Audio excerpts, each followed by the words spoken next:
Richards trying to scoot in there alone. It pinballs to the crease. Let's get it.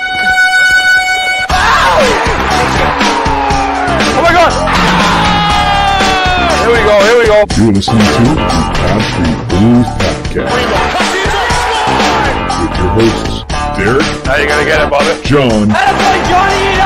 Matt Casey. Unnecessary, but totally necessary. And Cody. What's not to love?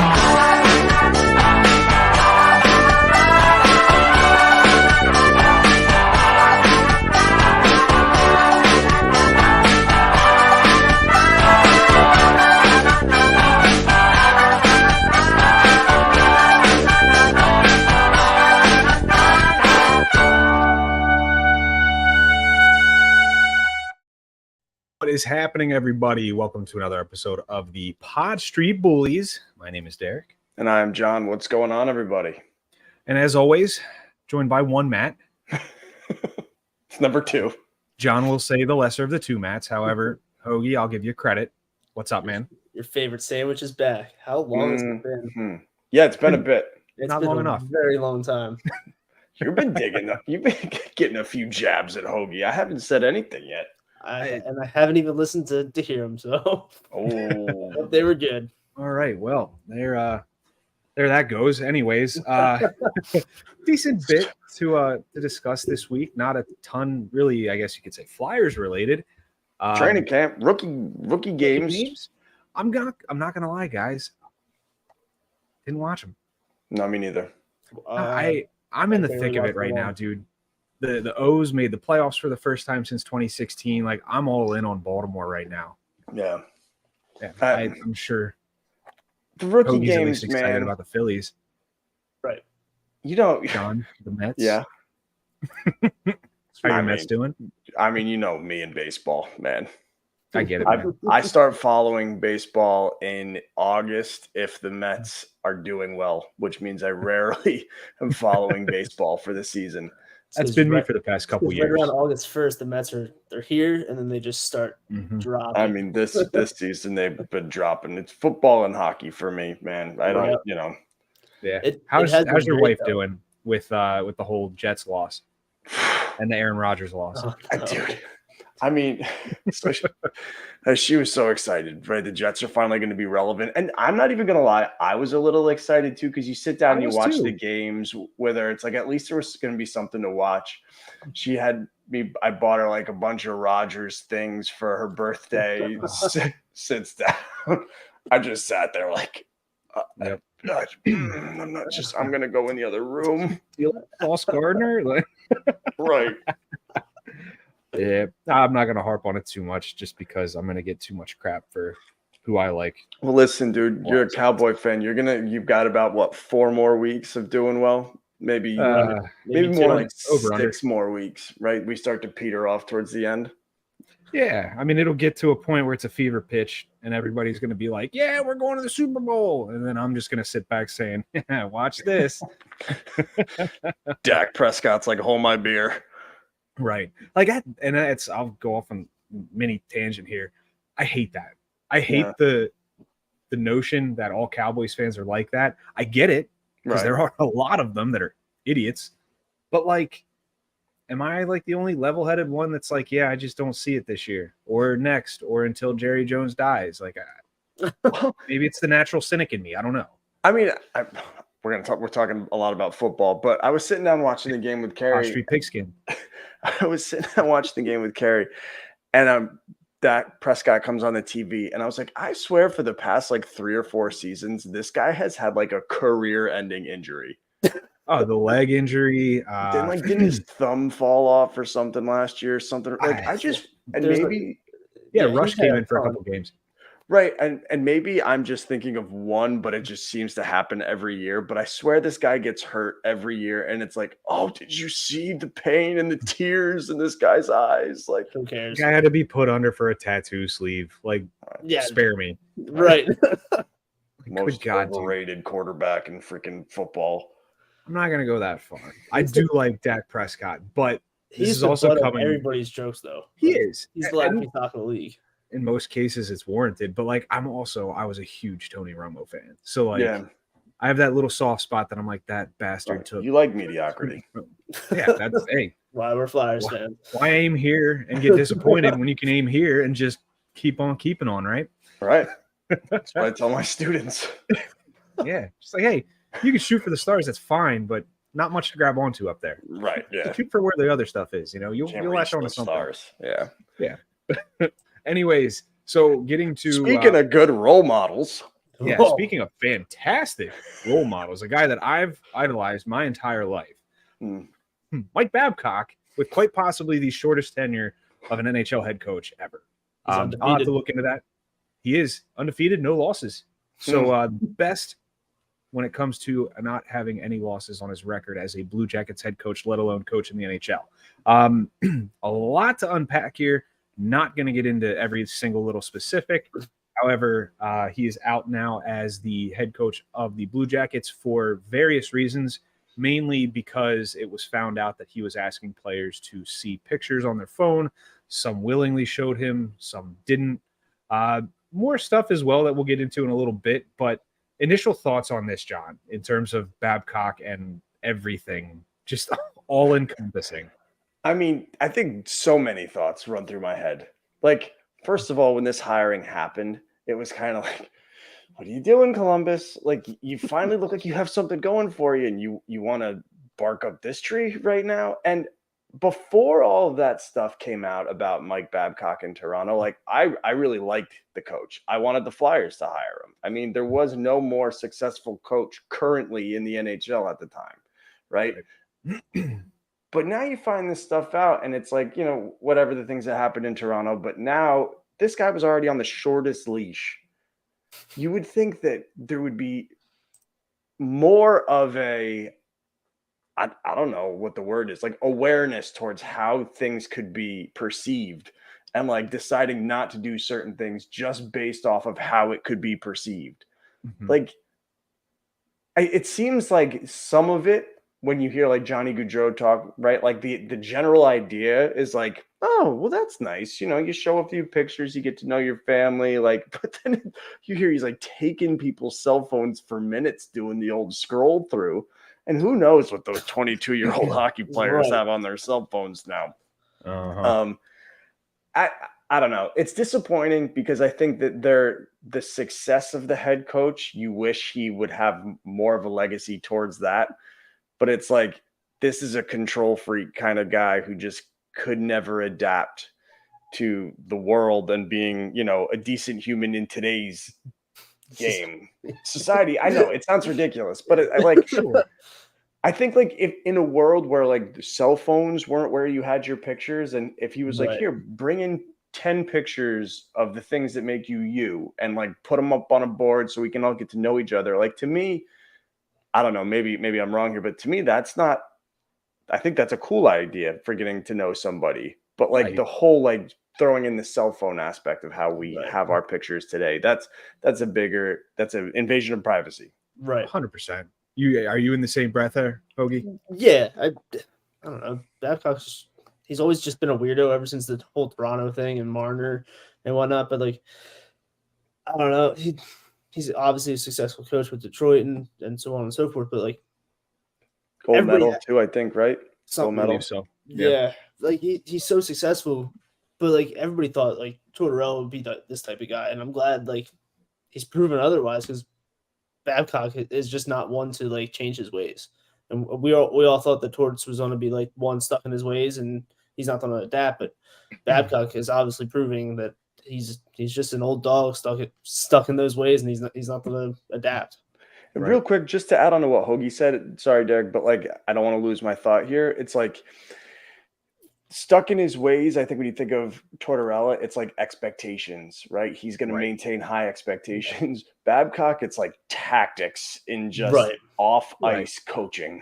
Yeah. Right. And I'm glad you brought that up, because I wanted to roll with that, because there were some loose comparisons to Tortorella's style of coaching, Tortorella's just demeanor as well. Like, I saw someone had basically lumped the two in together, and I thought to myself, good God, like, you can't lump any coach in the NHL right now in with a guy like Mike Babcock, given the circumstances. But your point's fantastic. It's the demeanor, it's the expectations, because you're talking about the good old boys club of hockey, if you will. You know, the guys that have been around the block, they've been there for a while, they know what the old school style of coaching is. However, in terms of adapting to how the league is now and how the players are more specifically right now, this league isn't run by coaches anymore. We're getting to a point where the players have much more of a say, and kudos to the NHL Players Association for that. Hopefully it doesn't get to like NBA levels, but I digress. I think that, like, I look at it this way too. While Babcock may be out of touch, he was onto something, but approached it incredibly wrong. Right. Like John said, you know, make a poster board. Like that's something you would do in like a camp or a school. Right. Like, hey guys, listen, putting a PowerPoint together. We're going to have some tape time. Let's go into the locker room. Send me 3 pictures from your phone real quick of family, friends, pets, whatever. Let's talk. Just open discussion, not going through the phones, because the stories that I've seen online, and again, it's all hearsay. There was one story about him inviting somebody over for lunch, no names, obviously, had his phone, scrolled through it, kicked him out of the house before he even ate lunch. Another story I saw was this guy who hadn't cracked the NHL yet. And again, no names, no one presented any. And Babcock comes out as he's taping his stick in an empty arena and sits next to him. He's like, oh, ain't it beautiful? Blah, blah, blah. Starts talking. He's like, yeah, it's a shame you're never going to get to see it. Oh, like, just some awareness, you know, like not being a complete jackass, saying stuff like that, whether right or wrong, you know, we could debate that, but I don't know, man. I think like the thing that sucks is it does paint that whole like old school mentality in a negative light. Like I've always hated 100%. How people completely just shoot down that like old is bad and like the old guard is bad. It's like, have you taken a look at the new way of doing things? Great. You know, like, okay, we don't need to get there, but like if you think like, I don't know if the new guard's much better. And how we're currently, you know, living our life. It's not all just the old people who are being complete douche wagons. You know, but I think like for guys like him, maybe Quenneville to a different extent, right? Degree. Like, you know, it's a different realm. It's a whole bag of beans, but like former rumored Flyers head coach Joel Quenneville. Those guys really like paint a bad picture for like the Tortorellas, who I think, although old and although having an older school mentality in terms of what I think is like demand and expectations, like has adapted and seems to really want to like coach people in a way where he's like getting to know the human being and understanding that that's a big part of the game. Right. Absolutely. You got to get to know your players. If you don't know your players, you don't know their strengths, you're not able to cater to their strengths on the ice, making the team more successful. Right. One point I did want to bring up, I should say more so of a question, in terms of, let's say this happens to a completely different coach. Let's just say it's Sullivan in Pittsburgh, for example. Right. If Sullivan's talking with Sidney Crosby and is like, hey, Sid, let me see your phone. Let me look through some photos of your family, whatever it might be. Does it get this type of publicity? Probably. Does it get this far, I should say, is probably the better way to put it. I think it still gets the same negative publicity, but Sullivan doesn't have a track record of being douchebag. Yeah. You know what I mean? Like Mike Babcock was on the shortest leash. Like he had to be perfect. Oh yeah. 100%. Like that's the thing that's crazy to me with all this. Like I'd love to talk about what we think of Columbus's management and how they should be held accountable for some of this. But like, I don't know, if someone says to me at work, like you're on thin ice, like you need to be flawless. Like I'm going above and beyond to make sure that I make zero mistakes. I'm thinking about everything I could possibly do wrong and probably being over paranoid and trying to be squeaky clean. Not like that's actually ever happened to me, but like to me, that would be the mentality that I would take. Right. Of course. I mean, what do you think, Hoagie? Like, let's say it happened to Sullivan. Let's say it happens to Tortorella. Like, what's the perception from? I mean, I'm sure you could assume what the perception from our fan base would be. I really don't know. I just think he's just stuck in his ways, and he's just not one to adapt. That's what it comes down to, honestly. But what if it was someone else, though? I don't think any other coach would do that in a way. Mm. I feel like coaches will actually like meet players and have sit downs, not just like go through phones and stuff like that. I think most of these coaches have an actual brain on them. Like a lot of these guys, like they know what they're doing. They're actual like they're people. Do you think the words? But do you think the career's going to his head? Like the success that he's had and the fact that he can just basically say, I don't care what you guys think. This is how I coach. This is how I do things. Look what it's brought these franchises that I've coached. You think that plays a factor in it? Clearly does. Yeah. I mean, he must think that he's like untouchable, which is crazy because he been touched. Like this has already happened. But clearly he doesn't think that he needs to adapt. But Hoagie, what you said, how you feel like no one else probably does this, I don't know. Like maybe they don't do it like maybe not that exact example, but I'm sure that people are going, I better readjust how I approach X, Y, Z. Yeah, I'm sure there's questionable takes on how they're going to approach it, but I feel like most of these coaches nowadays are like, oh, that's not smart. I shouldn't invade someone's privacy without their permission. Like that's pretty much what he was doing.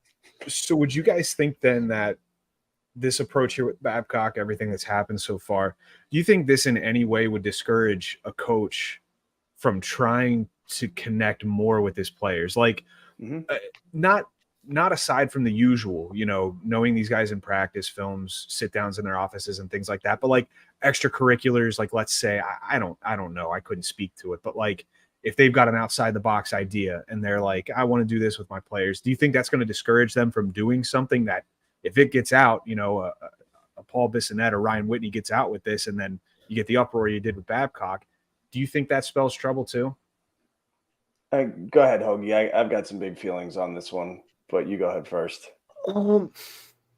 Honestly, I don't think so. I feel like they'll just stay to like the status quo of like team dinners and one-on-one sit downs and such like that. I don't think they'll, if it's out of the ordinary and something new, they'll probably have a conversation with upper management at that point. Say, hey, how do you guys feel about this before I do it? That way, that way there's eyes on it and they're not just going into it blindly. So there isn't a negative perception on it from the public. Mm-hmm. Okay. I think that like there are some obvious ones where it's like, you don't take your players' phones. You probably shouldn't go taking them to a strip club. Things like that, like you probably should avoid doing because you know that it's most likely going to draw some negative attention. The obvious things like that we would see as obvious. Right. But I feel like we live in a world right now where perception is such a huge threat to everything. I mean, I feel like now you live in a world where you have to second guess everything you do. It's the social image. Right. Mm-hmm. Well, because of how it's going to be perceived. Because like imagine if people actually listened to this show, right? Like, and imagine that for 3.5 years. And they took something we said, because we've said some things that are funny, but might not be the most, I think of one or two. Yeah. Where it's like you take that one person who either is really offended by it or decides that they're going to just blow you up because they feel like they should be offended by it. Like, and bang, it's over. I think the mob mentality. It's the cancel culture is what it is. Right. But so I feel like when it comes to a coach, like wanting to try anything out of the box, like aside from like your dinner, or even if you're at a dinner and you say something maybe a little suggestive and a player takes it wrong, like you're constantly in a position where you could be at risk. I think we all are at all times. Right. Always. Well, certainly. I mean, I think about it like this. I'll use an example and I'll keep it extremely vague. I was on the phone with someone at work and I made a joke because they had asked if whoever was coming had a helper with him. And I said, you could lend a hand if you'd like, joking, thinking I had a good rapport. However, didn't take it that way. Was very upset because the individual was actually disabled. And it was in poor taste in me. But again, I was ignorant to it. I did not know. Right. Now, I don't joke about those things, Right. because heaven forbid if I get someone that just completely blows up and wants to escalate it, that's something I learned from. But that's Right. also something that I had no way of knowing, but Babcock did. Babcock knew the repercussions of what he was doing, and knew it, should have known, I should say, Right. that it's wrong to do that. Well, Go ahead. I just think like too. So what you said, I think we've all been there, right? It's like we've done something we didn't realize we were offending somebody, right? We learned from it. I'm thinking more along the lines of this. Let's say there's a new coach of the Flyers, right? I'm the new coach of the Flyers. Oh, dear Lord, help us. And I decide that what I'm going to do is I am going to show up to all of my players' houses unannounced with, I don't know, a cake, right? Because I want to gesture. Yeah, right. I want to be nice. I want to, be like, hi, I'm your coach. Here's a cake. You and your family can enjoy the cake. Here's your cake and eat it. And somebody is like, I got kids at 7:00. I'm trying to get them down to bed. Right. You just showing up at my house, no matter if you have cake in hand or not, like that's an invasion of my privacy. You're not allowed to do that. Where it's like, is there really a negative intent here? Like I'm legit just trying to bring you a cake to be like, hey, I'm your coach. I can't wait to work with you. Here's your cake. Right. But like it can be perceived as, well, this guy just thinks you can show up at my house any hour of the day, where like, and he showed up with the cake. That's freaking weird. Right. I don't like cake. I like ice cream. Like, well, then you're getting cut. Right. You're insensitive. You didn't even ask. You're not making it. You don't like cake? Get off my team. You're insensitive. You didn't even ask me what I wanted for dessert. Like, I could just imagine it now. Yeah. We've spent way too much time talking about this to the point where now I'm delivering cake to my new Flyers team. Hey, it's the thought that counts, really. Right. I know. It's admirable. Okay. But let's get down to some Flyers business here in regards to, let's call it the rumor mill. We had a couple reports coming out. Primary one, and I should say initial one, was from Ant Sanfilippo in regards to a potential deal being worked out between the Flyers and the Ottawa Senators. It has since evolved from that original proposed deal. We're looking at originally a deal for Shane Pinto in place with Morgan Frost. That evolved to the Flyers having to take on some salary, which they are lucky enough to be in a position to take on some salary. The rumored name with that was Matthew Joseph. So then from there, that evolved to involving Scott Lawton for the Flyers. And then learned with the Blues. Right. Then it involves Drake Batherson with the Senators coming back as part of either a separate deal or the same deal, a bigger deal in play. I don't know, because I haven't been following it, because quite frankly, I've had enough. Right. Is it exciting for me thinking a guy like Shane Pinto or Drake Batherson could be a Flyer? Sure. Is Shane Pinto without a contract right now? Yes. That scares me. Right. In terms of, I guess I'll ask you first, Hoagie, since I went to John last year, or have you been following this first and foremost? And if you have, what are your thoughts on it? I haven't followed it, and I won't follow it until I see Claude Giroux's name back in some rumors. Jesus. I'm kidding. I haven't followed it because I don't know who Shane Pinto is, honestly. Essentially a last 3C year. candidate. 22 years old. He scored a majority of his goals at the beginning of the season, too, and really kind of tapered off. So take that as you will. Okay. I mean, I don't know. My initial thoughts on it was, why is Morgan Frost already involved in a trade talk when we just signed him to a team friendly deal? Like, that makes no sense. Right. So that, and then taking on a player that doesn't have a contract, and another what do we call that? With what we did with, what we did with Tippett, like another project, reclamation project. Yeah, reclamation project, another project to work on. I'm like, we know what we have with Morgan Frost. Let's stay the course here. Okay. All right, John. I mean, the idea of Shane Pinto does interest me. I stay away from like the all of a sudden we've gone into like 7 pieces in this deal, because I start to question what we're really hearing and what we just want to say you were breaking, so we can then sit down and spend 15 minutes on your podcast talking about how you thought you had it, but this thing, things don't pan out sometimes. Right. There was a snag and blah, blah, blah, blah, blah. Right. Money didn't work. I'm not really paying too much attention to when we get that crazy, but like the idea of grabbing a guy like Pinto intrigues me, especially because like when you're rebuilding, anybody under a certain age to me with some upside makes sense. Fits the mold. I don't think trading Morgan Frost makes any sense.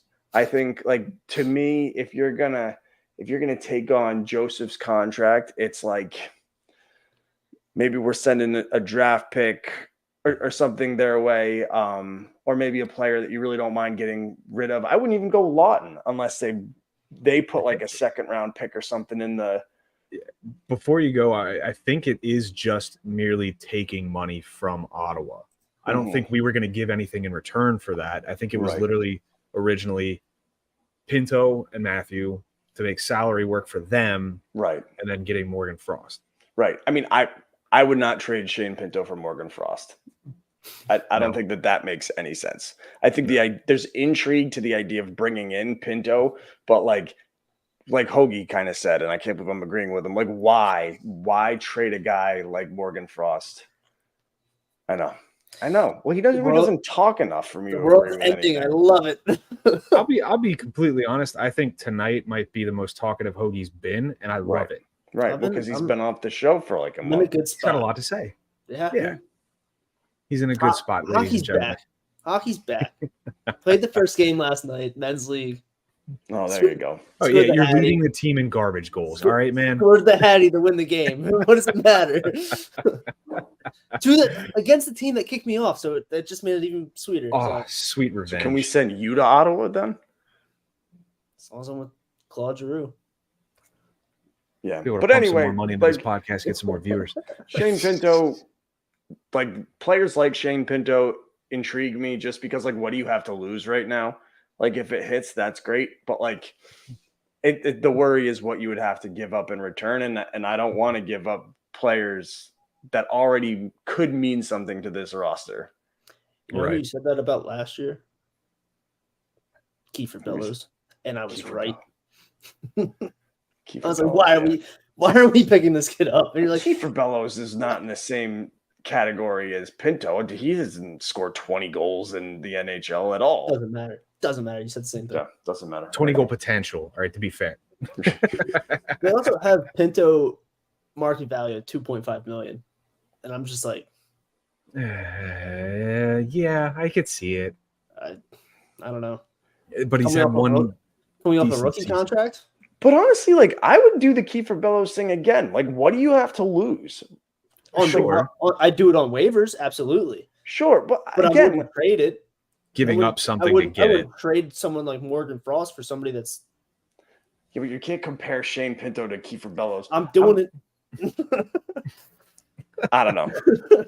Yeah, no, I think you both bring up good points. Like to Hoagie's point with the whole waiver thing. Yeah, I think a move on waivers is much less risky because with a Shane Pinto deal, potentially, you're giving up Morgan Frost and I say this loosely, but to an extent, you have somewhat of a proven commodity in the sense that I said to an extent. In terms of Pinto, I think Frost is a bit more proven than Pinto, but that's also not saying much. Like, I don't think either of them are very well established to begin with. However, Pinto, like, okay, 20 goal scorer, fantastic. What we saw from Morgan Frost last year, I think he could exceed that potentially. Yeah. Again, all big ifs, but that's what this is. It's a big if. Like, I don't know if I'm comfortable doing that, especially the biggest factor in this is the fact that Pinto doesn't have a contract. So if we trade for him, he doesn't want to play, or we have to sign him to a 2.5 deal, then what do we do? Tender him? I think that window's closed. We can't do that. But no, we probably could. But what's $2.5 million right now? Like, I don't know. I think I'm okay with that. Like, if he hits, that's awesome. But like, yeah, but that's coming off a rookie contract of just one proven season. I just throw and on a team that arguably is better than the Flyers. I just think that like this is the time you can do things like this. Sure, 100%. Like, yeah, but at what cost? But if it's like 2 years, $2.5 million, right? Like in 2 years, are you going to be going oh my God, I wish we didn't have that Shane Pinto contract on the books. We'd really be able to make a splash in free agency. You know, like Yeah. No, but on the flip side, are you going to say in 2.5 years? Are you going to say in 2 years, like, oh man, Morgan Frost is putting up 50 points and Shane Pinto is only putting up 30? Like, that's but my then you sticking can point. no, and I understand that, but what I think is like the current position the Flyers are in, like this is where you take those little risks, like Sure. because if he again, I don't know what the term would be, but like if it's 2-3 years at 2.5 million, and it's like okay, he turns out to be nothing more than a 20-goal scorer. It's like all right, we tried, it didn't work. I just think that like. If depending on what you would have to pay for him in terms of like assets, I don't think it's a risk that anyone should avoid at this point in time. No, there's not many risks I think the Flyers should avoid to begin with, given the state of the Except team. for like, trading Matvei Michkov for things. What's happening? Yeah, let's keep him. I wonder if anybody wants Fedotov's contract.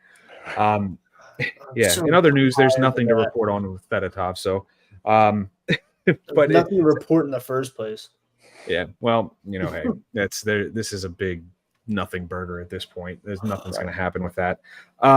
In regards to just as a whole, this conversation, I think it's fair to say we could put a bow on this. If there's anything else you guys want to add, now's the time. Nope. Good. Hoagie. See you shaking your head. No. Awesome. Go ahead. Perfect. Let's move on to some hypotheticals here. Just some shooting the you know what. Let's talk about players under the most pressure this season. So Hoagie had alluded to it. John had alluded to it. So have I. We are close. We are very close to hockey beginning in terms of preseason for the actual NHL players, not just the rookies. And this will be a pivotal year in regards to the progress that this team could make. But there are going to be players under more pressure than others. Mm-hmm. So, John, I'll go to you first. You're one player who's under the most pressure this year. Who is it and why?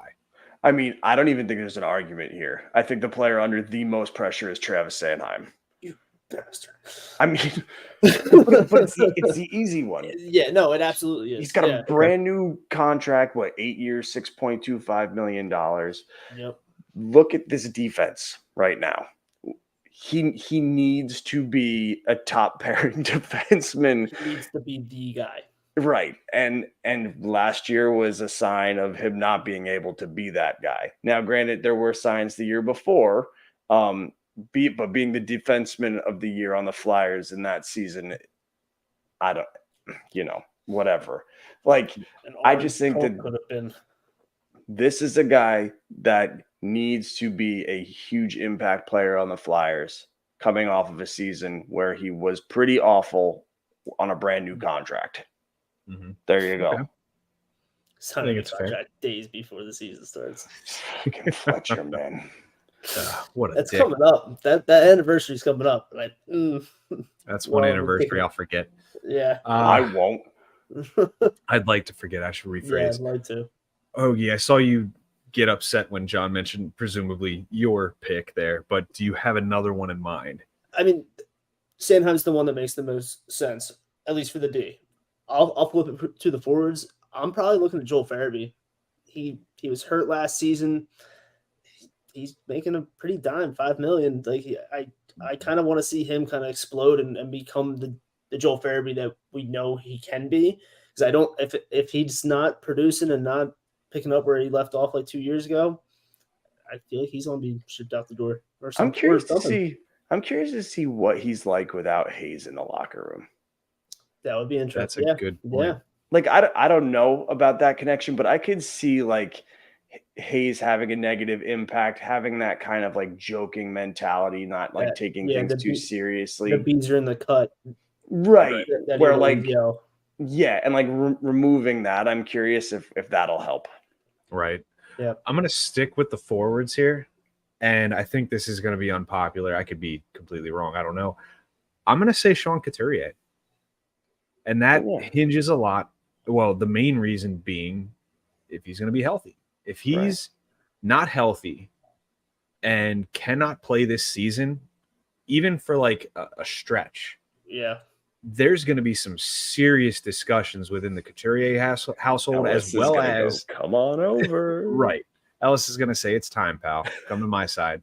But that's what it's going to be. It's like, have we reached life after hockey? Right. Is it worth coming back? Mhm. Do I risk my long-term health for a game? Or do I say, hey, enough's enough, I'm done, and that's that? Obviously, I want him back. I would love to have Sean Couturier in the lineup, and it looks like he's skating. It looks like he's doing pretty well. Yep. But where have we heard that before? You know? Can I ask you, though, in terms of, like, on-ice performance? I don't know. Can you? Like, is the pressure high for him? Because I look at guys like him and Atkinson, and I feel like when I think about them, I'm going, well, yeah, the pressure's on them because we need them to be back to what they were. But, like, if you factor in realistic expectations for Sean Couturier and, like, what his on-ice performance is going to be after spending the past 7 years not playing hockey, like, is there really a lot of pressure to perform like Coots of old? No, right? It's more, you're thinking more of just like, if he, okay. Yeah, it's just much staying more. healthy, Yeah, if he can stay healthy, that is the main pressure point when it comes to Sean Couturier. I could care. Well, I'm not going to say it that way. I would be ecstatic if he could return to the old form, Sean Couturier, that won a Selke Trophy and was one of the premier defensive forwards in the game. I would be content if he could put up 50 points. Because I know that's something to build off for him. He's not getting any younger. I'm not going to expect the guy to put up junior level numbers when he was in juniors. But like, if he could get back within 2 to 3 years of being a 70, potentially 80-point player, absolutely awesome, fantastic. I'm happy. But again, it's going to depend on health. It's going to depend on the direction this team's going. If they're going to bring in people to help, talent level wise, put up on the first line with him, or if they put him on the second line, I don't know. Who cares? We'll see. Because we've got guys coming through. Gautier's coming through. Michkov in the next 2 to 3 years. Forster's primed to make a jump as well. Like, there's guys coming up that will make an impact. Right. But having Sean Couturier there for those guys to come up to make an impact, I think is going to aid in their development as well as their on-ice performance while they're here. Yeah. You know who's an interesting name too, that I think like a lot of people might avoid? Owen Tippett. In terms of pressure? Because right? Now that we've seen what he's capable of doing, now we want more. Right? Yep. No one is talking about him regressing. They're going, or even staying at his production from last year. It's like, okay, well, if he was able to produce this, now he's going to give us 8 more goals this next year. Where it's like, if he goes cold, people are going, it was a fluke. It was a fluke. Nope, not real. We lost the trade. Lost the trade. Lost the trade. Yep. I think that's a good point. You got a guy that did fantastic last year by all means. Didn't expect a ton, but had some expectations, and I think he surpassed them. Absolutely. So definitely looking to build on that this year. I think you put him with the right line mates. I'd like to see him with Konechny. I'd like to see him with, a top center at the very least. I don't know who that's going to be, whether it's Couturier or if they decide to put Cates there. I think Cates be interesting. I'm not going to say it's my favorite, but the center depth, as always, is an issue. It's like, it's not same problem. Right. All right. We did a pretty good job covering who we think. Is there anybody else we think is worth discussion in regards to pressure? I'll toss one more in the hat. Wade Allison. Oh yeah. Ooh, if he can't make the roster, or if he can't do anything to prove he can be in the lineup, he's gone. I'm done. Ogie, you're on a roll tonight, man. I gotta give it to you. Thanks. And he's such an interesting situation too, where it's like there's a very easy way to convince me that he's the 13th forward, but it's like if you make him your 13th forward, it's like you're not going to see what you could potentially have in him. Right. Yeah. You put a cap on the ceiling right there. Right. So it's like in my mind, he is the 13th forward, but it's like if you're trying to figure out what the future holds, you can't put him there. Right. Yeah. That was the argument with Zamula, early on a couple Right. years back when they thought that the development was going to start ascending. Right. You can't keep him as a seventh defenseman because he won't get the experience, he won't get the playing time. But now we've gotten to the point where it's like, if he is the seventh to forward, seventh to forward, Seventh to forward. The forward. there's a new position in hockey, folks. I'm Nice. creating it. I'll tell you a little bit about it next That's like episode, so MIDI. tune in. Yeah. Exactly. Think about like an offensive defenseman and a defensive forward, Defensive mixed forward. together. It's like, well, a Selke winner, right? Isn't he a Yes. forward? You could say that in so many Yeah. words, sure. Right. Yeah. Like Zamula as a seventh defenseman now, like okay, cool. Or that's how maybe a forward in like the 1920s referred to himself. Like, oh, what do you play? Oh, I'm the forward. That's actually that's what they were trying to do with Sam Morin a couple years back. Oh, yes. The forward. He was, yes. He was Operation the forward. The forward. Was Sammy Kapanen too, right?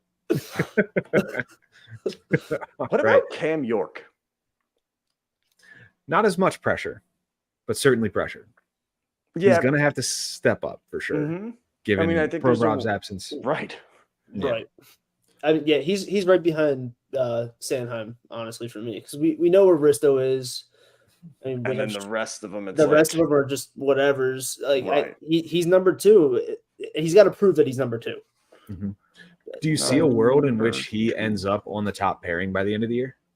I see a world where he starts on the top Yeah, pairing. right. With who? With Sanheim? I think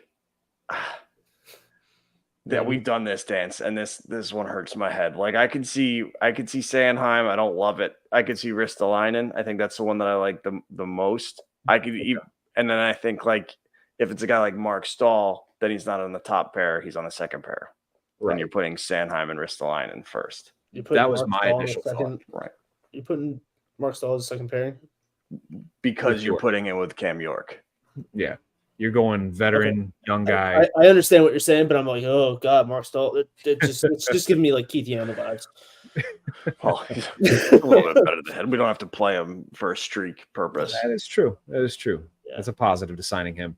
All right, guys. Well, then I think that's about it. We're going to wrap things up here in regards to this week's show. We'll be back next week to talk about whatever other rumors come up, any more developments when it comes to the good stuff with Shane Pinto and Morgan Frost. Maybe we'll have some training camp, and I mean, preseason. It'll be right in the thick of training camp. Preseason starts next week. Right, we're getting there. Boston next Friday. So there you go. You going, Hoagie? You absolutely know it. Preseason? Ugh, I hate preseason everything. I do too, but it's cheap seats for the Garden relatively. Right. And I can't see them in the regular season when they're up here. So got it. There you go. You can't? No, I'm on Tickets go. I'm on vacation actually.